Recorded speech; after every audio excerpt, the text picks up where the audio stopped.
Guys, it looks like Yahya Sinwar has just been eliminated. This is not confirmed yet. The IDF, as usual, is being very responsible and waiting with the final confirmation.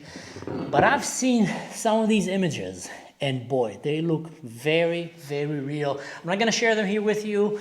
They're very gory, but they look very authentic. But one thing I will share, one of the ways that made it, to me at least, looks like it's quite positive that he was eliminated. Yahya Sinwar have a very distinguished kind of lips and teeth. And I'm going to show you this picture here where you can look at the teeth of Yahya Sinwar before he was eliminated, after he was eliminated. And later on you can go to the internet and basically check it and see it. But bottom line, these are huge news. Even my mother sent me a video right now from Israel showing what the media is saying. So we're going to be hearing about it soon. But one thing I want to share with you here, and I want this to sink in. Israel, in the last month, have eliminated more enemies of the US and of Europe, arch terrorists, top wanted targets, than America and Europe combined in 20 years. Let that sink in. 1 month Israel fighting terrorism, and she kills more enemies of America and Europe than America and Europe in 20 years. And that's what happened, ladies and gentlemen, when you let Israel fight terrorism. If they would have listened to all these ceasefire calls, they would have not been able to eliminate Nasrallah, to take down all the headquarters of Hezbollah, to eliminate Hamas as they're doing right now. They say that Nasrallah have been surrounding himself with hostages from the beginning of the war, maybe 20 or something hostages at any given time, holding on himself a suicide vest bomb. In that picture, by the way, where he's eliminated, you can be seen wearing a military vest. It might have been one of his suicide vests. And he was basically waiting that if anyone tries to come even near him, he will kill himself and all the hostages. Israel have said in the past that they had several chances, I think about 3 opportunities, to take him down since the beginning of October 7, but they hesitated and did not take the opportunity because they did not want to kill innocent hostages and civilians. I don't know what happened right now. I don't know if any hostages were killed in this operation. I really hope not. It looks like it was a combined operation of the Shabak, Special Forces, and an airstrike. From the very detailed images that we have, it looks like he might have been killed by the airstrike or maybe even by a Special Forces operation. Let's just say it that way. There's a few indications that might point to either way. Long story short, since the beginning of this war, Israel was able to take down so many arc terrorists with all the restrictions and restraints that they've been dealing with. But it just shows you how capable Israel is. And it also helped people understand the reason that Israel was taking so long fighting Hamas and taking down Sinwar is not because Hamas is so good. It's not because they're so strong and they can give a fight. It's literally because they've been holding hostages this entire time, holding an entire nation as human shields and holding these hostages underground at gunpoint. We had the terrible, tragic story of the execution of the 6 Israelis, including Hirsch, the American citizen. And they got executed maybe a few hours before the IDF reached them because the terrorists felt and heard that the IDF is closing on them, and they have seen so many times when the IDF Special Forces come close, they managed to actually rescue the hostages and kill the terrorists, so they decided to kill them on the spot and flee. Later on, Israel and the Mossad and the Shabak have came to terms with these terrorists and killed them as well. But bottom line, these are the complications that the IDF was dealing while trying to combat terrorism and rescue and bring back home their hostages. By the way, American hostages, European hostages, Asian hostages, there's like hostages from every part of the world almost that were kidnapped by Hamas. Wow, that is crazy news. I mean, seriously, in less than 2 months, we had Ismail Haniyeh, Nasrallah, Sinwar, all the head executives of Hezbollah and Hamas, Iranian generals. What is next? Is the Ayatollahs of Iran, are they next? Well, what's going to happen from now moving forward? Well, that question is a very difficult question. That is a very complex question. But one thing is very clear. Hamas is losing, Hezbollah is losing, Iran is losing, Israel is winning.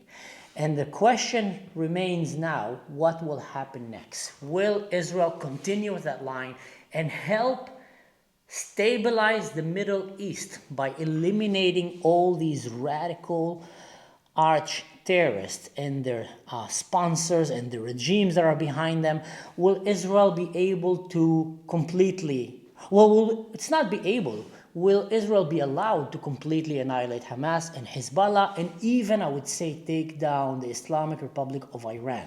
So let's look at it that way. Who is now going to be sad that Nasrallah is there, that Sinwar is there, that Haniya is there, that the Iranian regime will be taken down? Who is going to be sad? I know who's going to be sad. The bad guys. They will be very sad. The terrorists will be sad.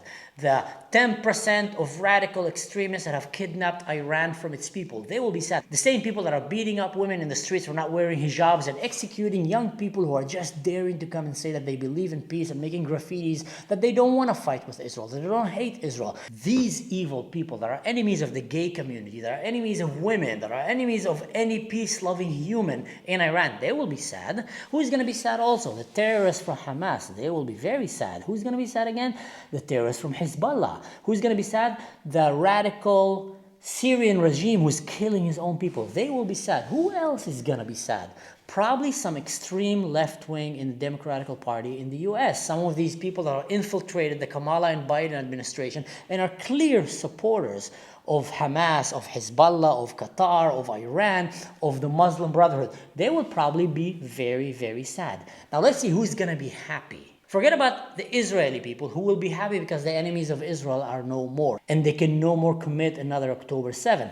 The people of Lebanon will be happy. The ones who are burdened and under the yoke and the boots and the claws of Hezbollah and Iran, they will be happy. The people in Syria that have been killed in the hundreds of thousands by Hezbollah, by the Palestinians, by the Syrian government, by ISIS, by al-Nusra, they will be happy. The people in Gaza, even the free, peace-loving people in Gaza that have been oppressed and have been made to this terrorist nation that glorifies death and that oppress and kill its own people and political rivals, they will be happy. So it's quite clear here who is good and who is evil in this equation. And I think it is time that the West, especially Western media, who seem to be so biased and all the time trying to defend the radicals and trying to stop the good guys from fighting the radicals, trying to save the neck of Hezbollah, of Hamas, of Sinwar, of Nasrallah, of the Ayatollahs in Iran, and trying to always all the time spread fake news about Israel while covering real news about Gaza, about Hamas, about Hezbollah, about what's happening in Lebanon, in Syria, with ISIS, and etc. Why is the Western media choosing again and again, hundreds of times, to back up the bad guys and try to restrain the good guys? Why are they doing that?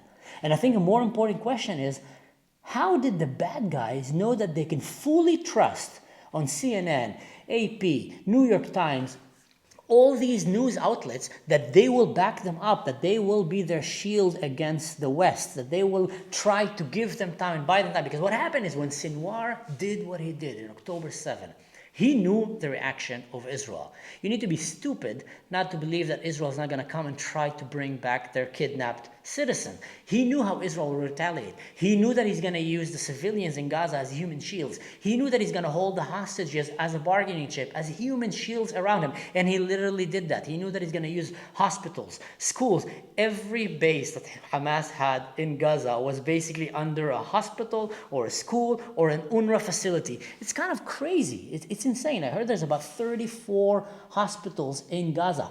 By the way, more hospitals in Gaza than in entire Israel. And every one of them almost was used as a military base for Hamas. So how did Hamas know that, and it's part of his strategy even, that once he did the crimes of October 7, they're going to go and hide, and Israel is going to come, and then the Western media is going to create fake news and believe the lies of Hamas to put pressure on Israel to stop fighting Hamas. They literally counted on it. That's a very good question that I think the people in the West should understand. And this is one of the reasons that no one is trusting anymore today these big news outlets. They became so biased. They became so clear as tools of propaganda that people are starting to move to podcasts, like my podcast and other podcasts, because they're starting to realize that we are not being paid by anyone. We are sharing our knowledge, our experience, without anyone telling us what to do or paying us to say anything. They are getting paid a lot of money, I guess, and a lot of pressure and influence to cover for the crimes of the radical jihadist Islam in the world. Anyway, back to our story. Wow, is Sinwar been eliminated? That's a big thing. That is a big blow to the forces of evil. First Haniya, then Nasrallah, then Sinwar, then all of their goons. Wow, that is really big. And I think we're going to be hearing very soon confirmation if it happened really. If it didn't happen, like I said, you can go and look for these pictures on the internet. They're quite revealing, quite easy. I mean, unless it's AI and really good AI, they look very real. Again, it might not be real, so I want to make that clear here. I'm just basing this on my assumptions. This is not a direct, clear statement from the government of Israel, but we are having some interesting days ahead of us. So let's see how this is going to unfold. I think the most important question, at least to me, let's keep the Snoopy in the picture. The most important picture, at least to me, is the well-being and safety of the hostages, the ones that were around Sinwar the entire time. It looks like IDF have eliminated dozens of terrorists in that strike. I really hope that no hostage had to pay the price to take down this arch-terrorist. Either way, I'm going to keep you updated. And like I always say, if you enjoyed this content, feel free to go like, share, subscribe, the whole shebang. If you want to find direct ways to support my channel, you can go and visit my Patreon. We can find direct ways to help me keep making these videos for you. Because after all, I am doing this out of my free time and for free. Either way, stay safe and don't do anything stupid. And in general, just don't do anything that I would do. See you next time.